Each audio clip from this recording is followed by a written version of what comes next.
Well, hello, friends and neighbors. John, your whiskey neighbor here. Welcome to my kitchen table.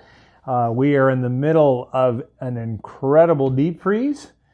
Another good opportunity to talk to you about value whiskey here in January. Today, since I've done a Scotch and then Canadian in this series, I thought let's do a bourbon. I'd like to talk to you about a bourbon that I'm sure you've probably had. So maybe you have.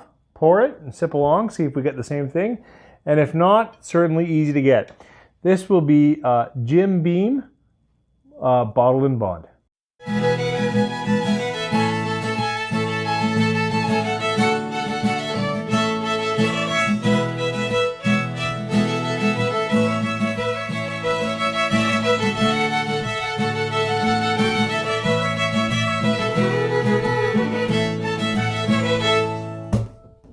Hey, thanks for staying with me. As I said in the opener, I wanted to look at an available bourbon as part of this sort of January value series, and I wanted to look at the Bottled and Bond Jim Beam.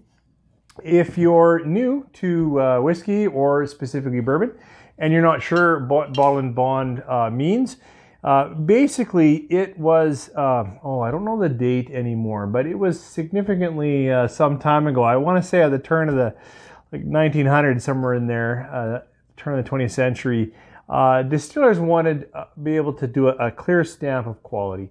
And so a bottled and bond product by law must be released at 50% alcohol unless it says on it it's a minimum of 4 years old, and it has to have been distilled under the direction of a single distiller in a single distilling season. So it's just but I understand it was a way to ensure a quality product.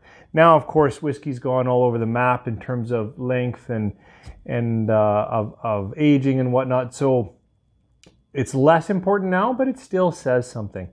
This product, as I said, Jim Beam Bottled and Bond, certainly widely available in Canada. It just makes it into the value mark, but it's actually a little more expensive than you might think in Canada. And I'm going to touch on some other whiskeys that are similar in price. And actually at the end, I poured out my last sip of the Jim Beam single barrel and see if I notice any differences. So I should put the mash bill down below. Typical Jim Beam, I think that's 13% rye, 10 barley, and then the balance in corn. That sounds about right. I'll correct myself down below if I'm wrong. So let's talk about Jim Beam Bottled and Bond. I haven't been having a lot of bourbon lately, so it might take me a moment to adjust. I find, that bloom of candy corn comes up pretty quick. So I have to kind of work past the candy corn. And then I can get at some light fruits, some nice sweetness, a bit of oakiness already on the nose. But I would be remiss if I said I also didn't notice, some kind of a watery nature or that watery mineral or alcohol nature. So there is a little bit of mineral alcohol in the nose, but definitely a bourbon, right? We got that high candy corn sweetness, a little bit of oakiness already in the nose, maybe an edge of sugar, caramel. See how it tastes. Cheers.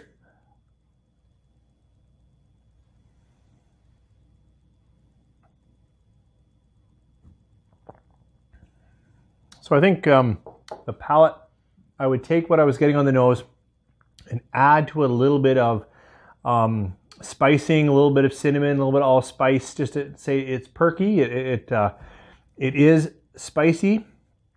It's a little bit bitey on the end.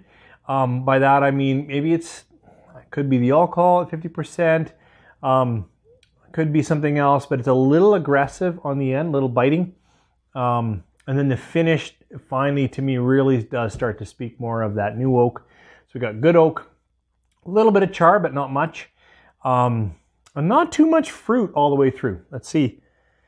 Yeah, sweetness in the nose, but a nice sweetness, that corn, caramel corn. Yeah, and actually maybe a little bit cinnamon in the nose now that I've had that palate kind of awakener.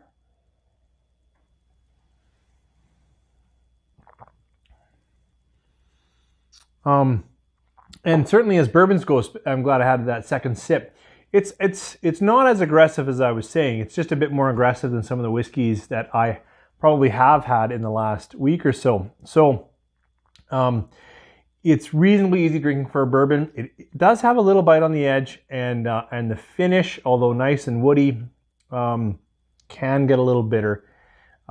So this, a decent value whiskey. If in your market it is absolutely value. See, in my market it sits at about $30, maybe 32. Like, it plays around that just into 30 range, and that doesn't make it a crazy value. Right? We're not down under the $20 range. But it definitely will satisfy if you're looking for a bourbon and you want some of that corn sweetness, nice caramel, a little bit of toffee, good oak. I think you'll like this. I find this product seems to be missing some of the deeper fruits that I like in bourbon. And the way into the finish is maybe a tad bitter. Don't regret having it though. I can definitely enjoy drinking it, and it sits around that 3.5 stars. And if in your market it's at a better price, then it would make it a good value. So I like it. If you haven't had it, I would try it. I wanted to compare it to my last pour. Now, this was at the bottom for a little while, so it might be a little different than at the top. But this is Jim Beam Single Barrel. And, it's released at 47.5, so it's nearly the same release at 50%. And obviously, being a single barrel, mileage may vary a little bit. But in my market, it is almost the same price. So whereas this sits just over 30, this sits at the top end of 30. So they're very, very close. Let's see what this one is like. I like this nose just a little bit better. This one adds a little bit of nut. Just almost, if you can say smooth in a nose, I would say it feels a little more well-rounded in the nose. Could be that it was sitting open in the bottom part, because I feel like that mellows whiskey. But the nose is definitely more mellow. Cheers again.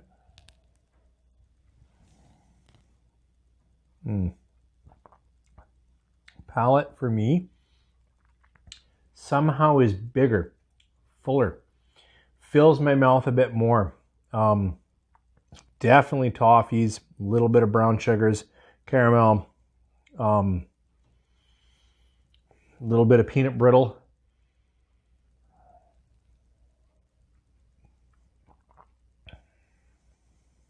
Finish is less oaky, but also less bitter.